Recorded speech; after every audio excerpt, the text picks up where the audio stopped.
I just bought a skid steer.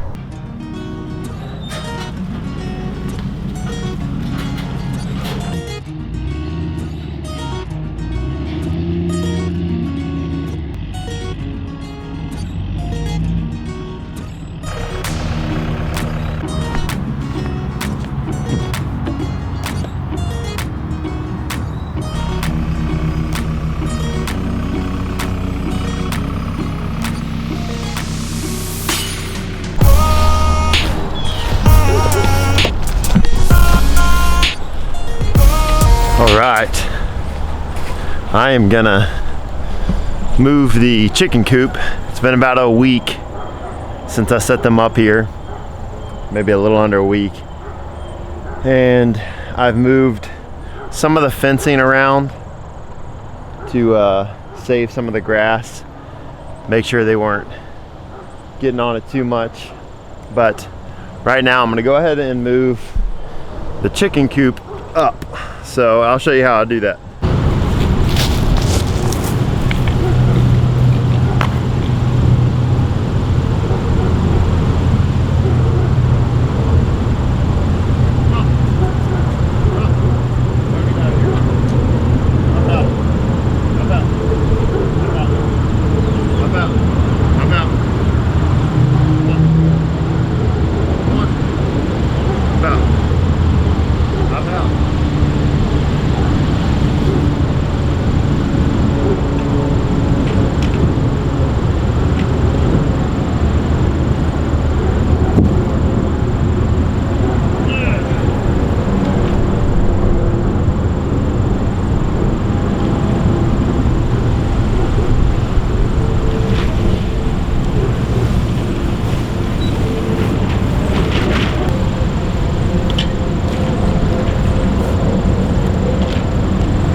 All right, that's it. All I did was move it the length of the actual coop. So now they have fresh new ground in here. They can poop and fertilize that ground. And then I'll show you the mess that was inside. They're over here picking on it already, but that's the matted ground of which was underneath the coop. That's all fertilized and nice.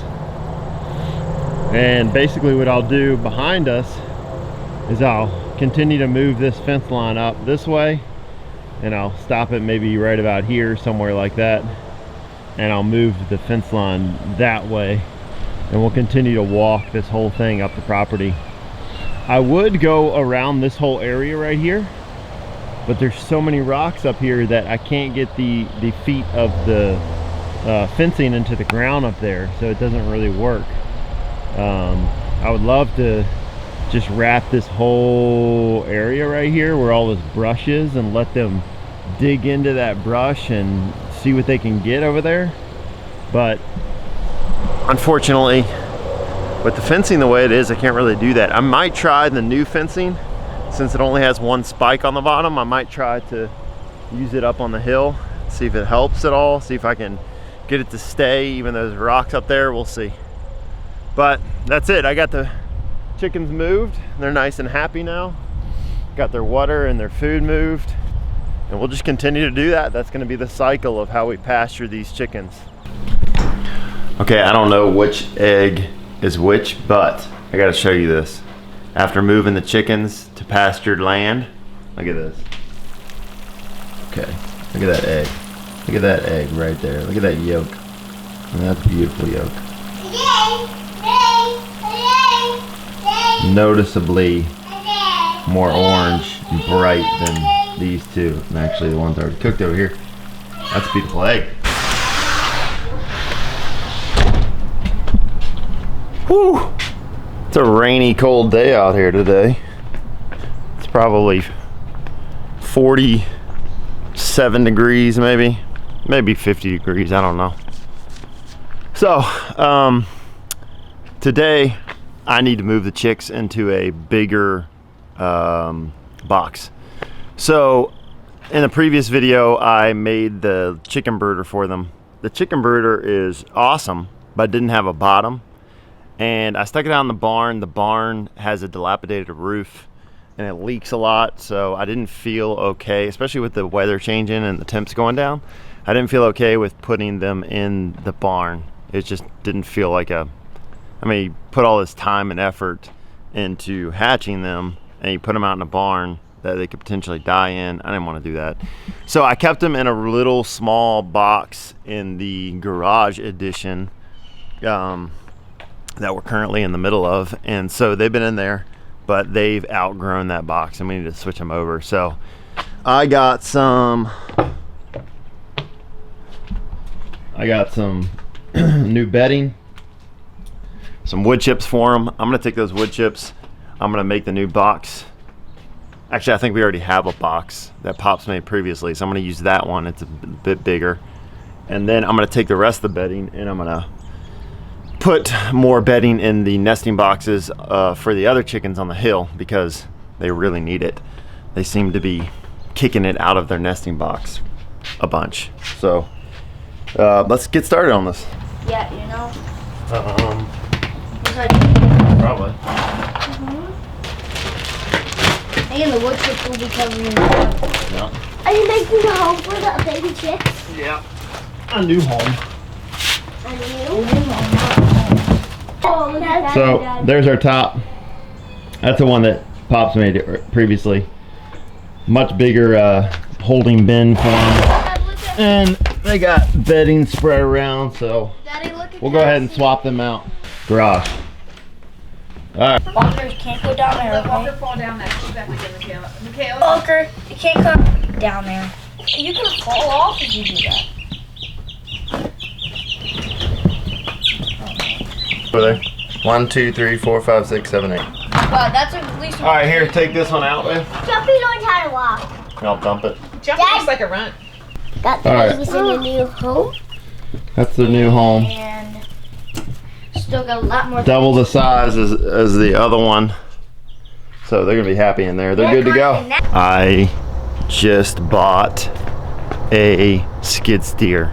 Finally, I've been wanting to do this probably for about 2.5 years now. And I made the leap and I purchased one from Texas.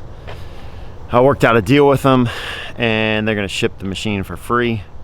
So I went ahead and bid on it. So that should be coming on Thursday, which is just a couple days from now. So I'm super excited about that. There is so much I want to do around the property, and preparing this property is not an easy task. We have so many ravines and hills and areas of pulling water and all sorts of stuff.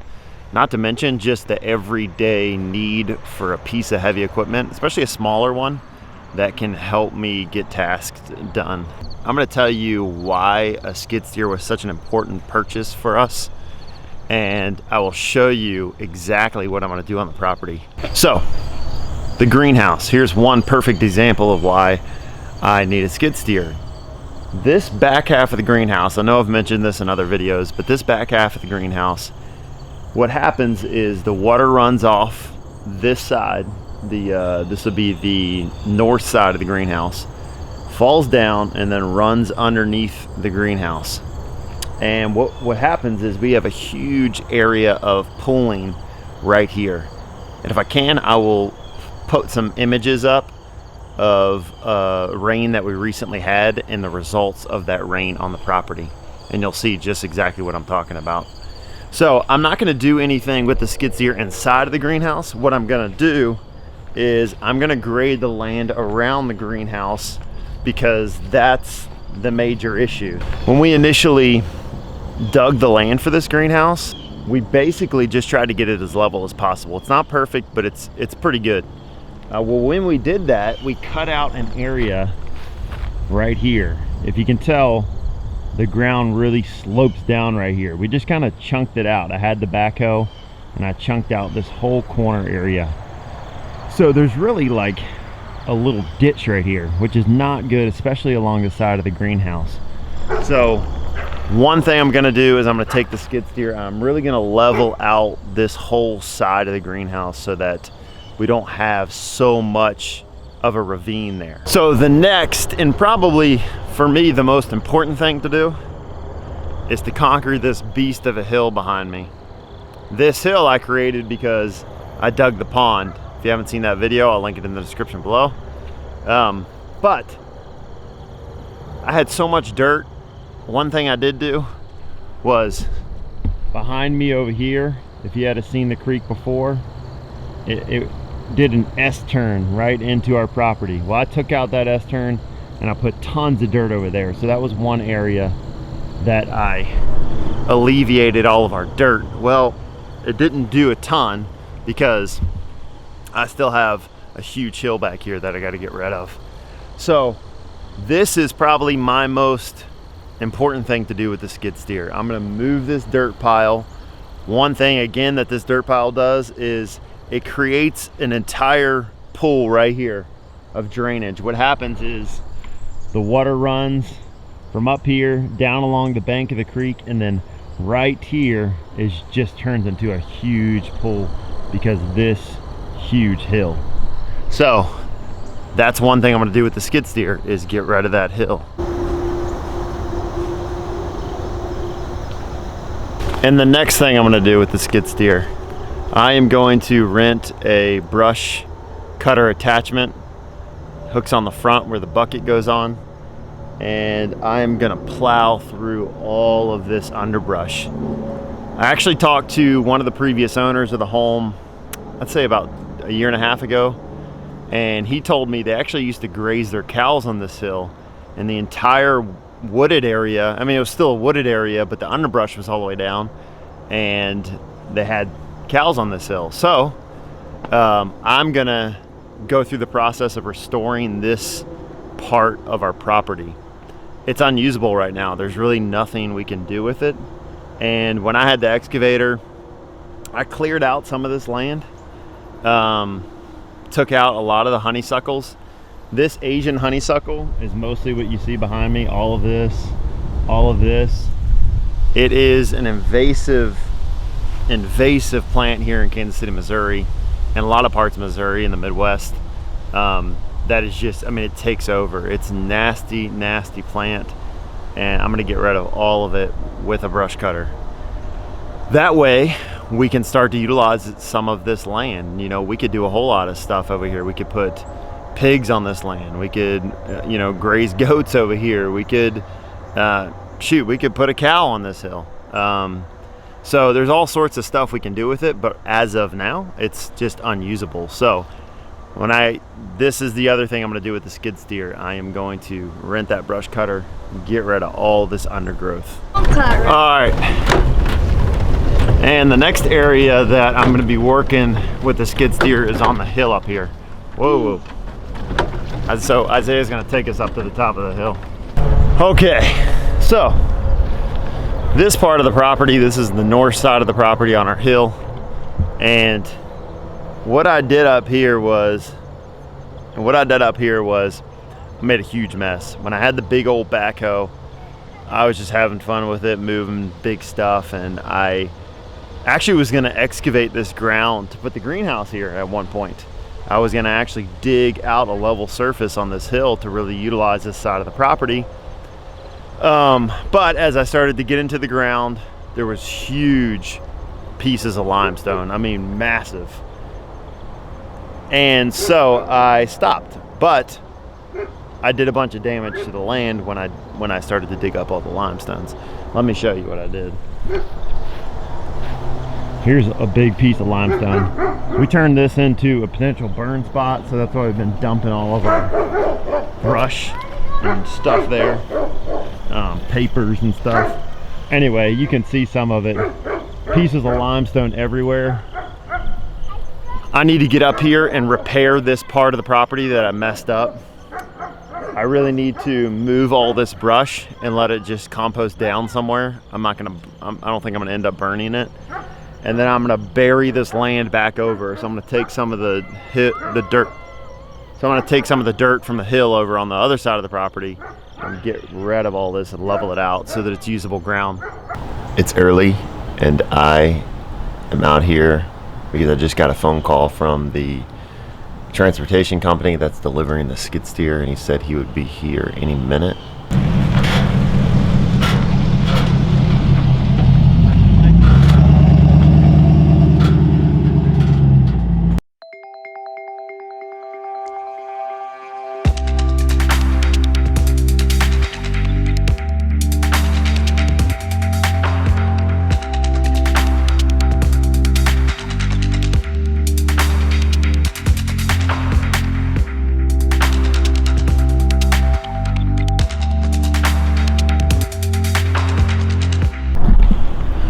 All right, guys, here it is.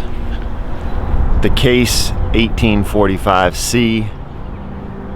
I got a recommendation from my buddy who deals in heavy equipment. Actually, the guy that lent me the backhoe and the excavator before. And he said, this is the machine you want. Parts are easy to be replaced, or easy to find, not be replaced. It's easier to work on. It's got a Cummins diesel engine, and it's just an all-round beast. So it's a 1999, and I looked it over as he was dropping it off. The reason he was going so slow trying to get it back off the trailer is because there was some discrepancy that it wouldn't stop. Well, the delivery driver thought that you have brakes on these, and it's all hydraulic ran, so if you let go of the hydraulics, it just stops. So it stops fine.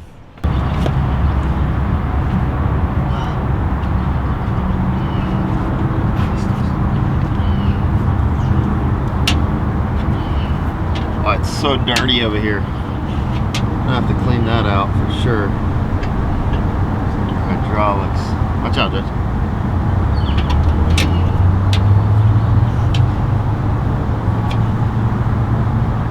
Got some low fuel here.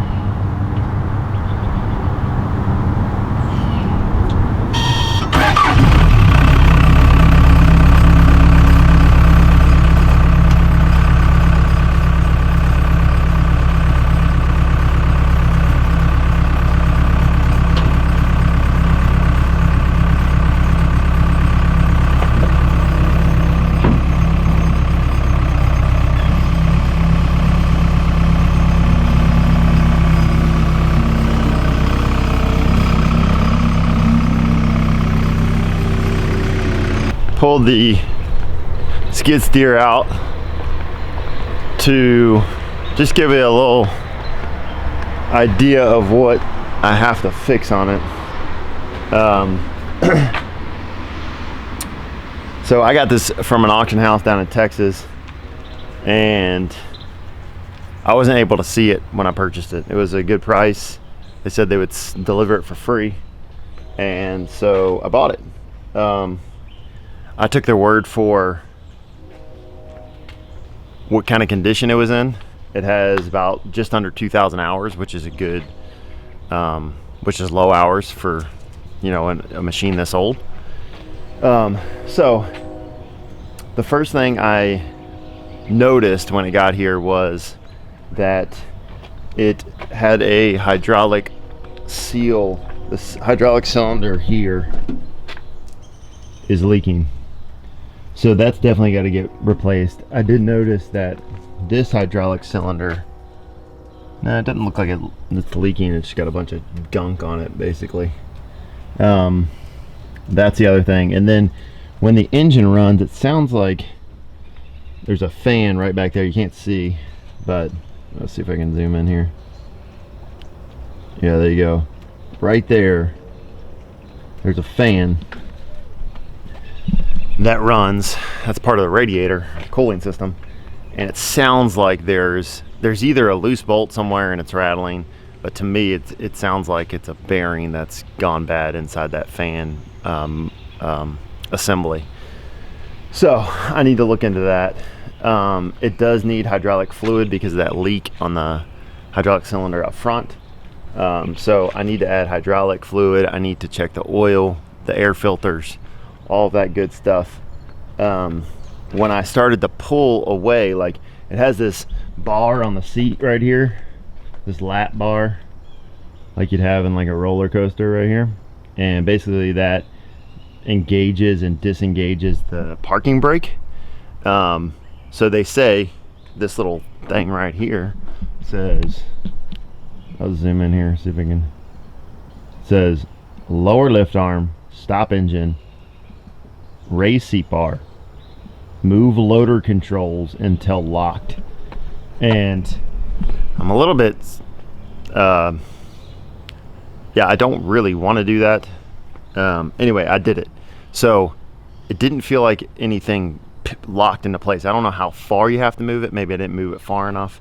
It's kind of sketchy because the thing that I hear about these skid steers, this model in particular, is that the parking brake works on these pins, and when you raise that lap bar and you try to move forward, the pins pop out into the wheel hub assembly, and that's what parks it. So probably I just am extra paranoid with just getting it, and I didn't move it far enough. But that's something I'll have to look into too. The other thing is it needs a new battery. Something built a nest inside of here. Wait.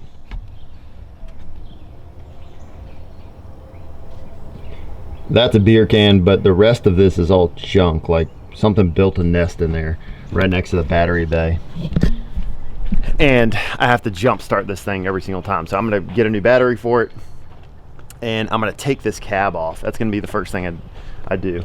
This whole black part right here, this whole cab area actually slides forward so that you can access all of this in here. I need to slide that forward so that I can clean it, get a power washer in there and get all the junk out of there because it looks pretty dirty. And I just want to check the internals, see how everything's doing in there, make sure I don't need to replace something. Basically, I don't want to run it right now because I want to make sure that everything that is within my control to do to not continue to damage the machine, I can do. So I'm gonna start there. So I'm gonna work on it some today and in the coming week here, and hopefully by next week I'll have it fully up and running. Let's get started on looking through the manual and figuring out how to get this cab off. So first it says, I found the cab removal in the manual.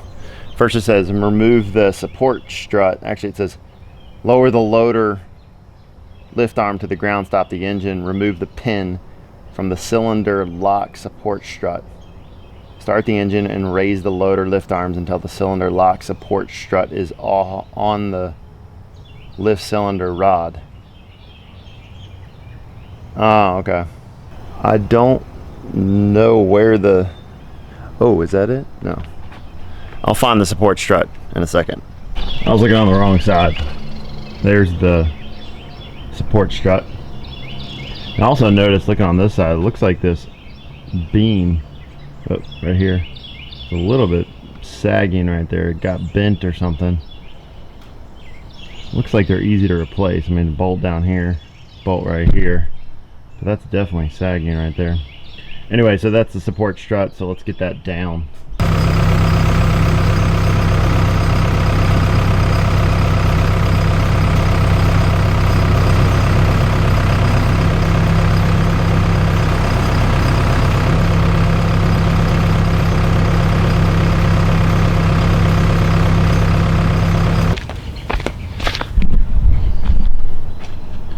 Alright, that's what that did. This yellow bar is a strut. It sits on top of the piston when you raise it, or the cylinder, when you raise it all the way up. So now the bucket's all the way in the air. So now when I slide this cab forward, once I get all the bolts off, it'll be able to move forward. I just removed the front floor plate, and that's what's down here. I mean, this thing's never ever been cleaned. I got all of the bolts taken apart. It was a little bit more in depth than I thought it was going to be. If for some reason you're watching this video and you're trying to figure out how to take a 1845C case cab off, I will tell you a little bit of what I learned real quick. So there is 2 initial mounting bolts, one here, one down here, and the floor plate comes off. The seat assembly has to come off just by this little knob. That's pretty easy. This control linkage right here, it's down in there. You can't see it. Anyway, there's a control linkage down in there. They want you to take it off up here. I couldn't figure out how to do that. So what I did was I took it off in the rear. It's just the throttle control linkage. So it connects to the throttle just like any other lawnmower or whatever, you know. Here it is right here. What I did was I took it off back there. It connects to that piece right there. I just took it off in the rear. So probably why they want you to take it off up front is so this control linkage doesn't drag while you're pulling it off. I'll just watch it while I'm pulling it off. So there's control linkages kind of everywhere. There's some here. You take these 2 off. Let's see, in the cab area, there's a strut there that comes off. There's a control linkage there, strut there. There's electrical connectors in the back that have to come off. All of these 4 electrical connectors come off. So once all that's done, they want you to pull it forward, right? So I mean, there's no way I'm pulling this thing forward with my hands. So what I'm doing is I got a car right here. It's with a come along right on the front. Hold on. And connected to the back here. And so all I'm going to do is come along it forward, and I'm just going to watch it as it goes, make sure I'm not breaking anything. So let's do this.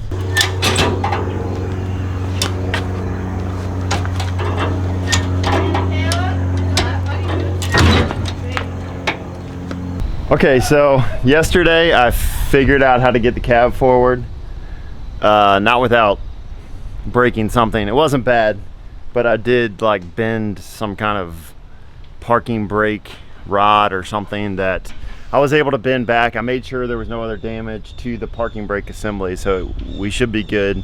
I am, just in case, going to replace 2 parts. The parking brake rod was on that thing right here, and then there's one on the other side right here. And so what I had to do was just take the whole assembly out. I bent it back together. It looks fine. There's not a ton of pressure on that rod anyway, so I think it's gonna be okay. So anyway, I got the cab all the way forward, and this is the mess that I'm working with. I mean, I don't think this thing's ever been cleaned. If you look at all of that gunk, that's just all old dirt mixed with like hydraulic fluid and all sorts of stuff that's just at the bottom of this thing. I mean, the whole drive assembly here is so nasty. I wanted to show you guys this huge mess, and I just started power washing.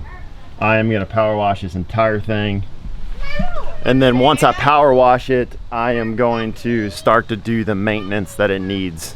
So greasing all the grease points, changing the oil, changing the hydraulic fluid.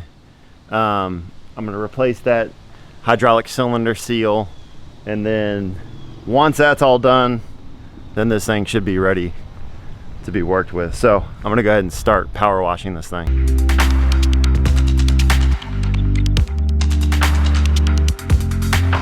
I ran a whole tank of gas through the pressure washer and I stopped. It is a mess in here. I mean, I just dug out all this junk. I mean, and it is just nasty. I mean, better than what I just showed you, obviously, but I still got a lot of work. So there's actually a hole. Wait, you can't see it in here. Yeah, you can. There's a hole down there, and then there's one on this side, and there's 2 holes back here. I don't know if there's any holes in the center, which that wouldn't make a whole lot of sense because that's the lowest point of the machine. So there might be 2 holes down in the center that I'm not even seeing. But that's where I'm going to stop tonight. This is it's a lot of work. I'm gonna probably spend another, you know, day getting this thing cleaned up, and then once it's cleaned up, like I said, I'll grease it and do the maintenance, the scheduled maintenance on everything, and get this thing up and running. I was hoping to, obviously, once it's shipped, to have this thing ready to roll right when I got here, but you know what, I expected a little too much, but that's okay. I got it for a really good price, considering the unit and how durable and sought after this particular model of machine is. It's just gonna require a little bit of extra work on my end to get it up and running, to save that extra money that I would have spent from getting, you know, a nicer unit, one that had been cleaned up and maybe taken a little bit better care of. But super excited to get this thing running, to do what I told you I was gonna do around the property. And so I'll spend another day finishing this clean job up on the unit, and then we'll get it ready to go. Anyway guys, that's it for today. The sun is going down, and I'm gonna end this vlog right here. Remember, if you like these videos, give it a thumbs up. And if you want to see more of it, go ahead and hit the subscribe button. Remember to check the notification bell next to it so that you get updates on when we release videos. I will catch y'all in the next video.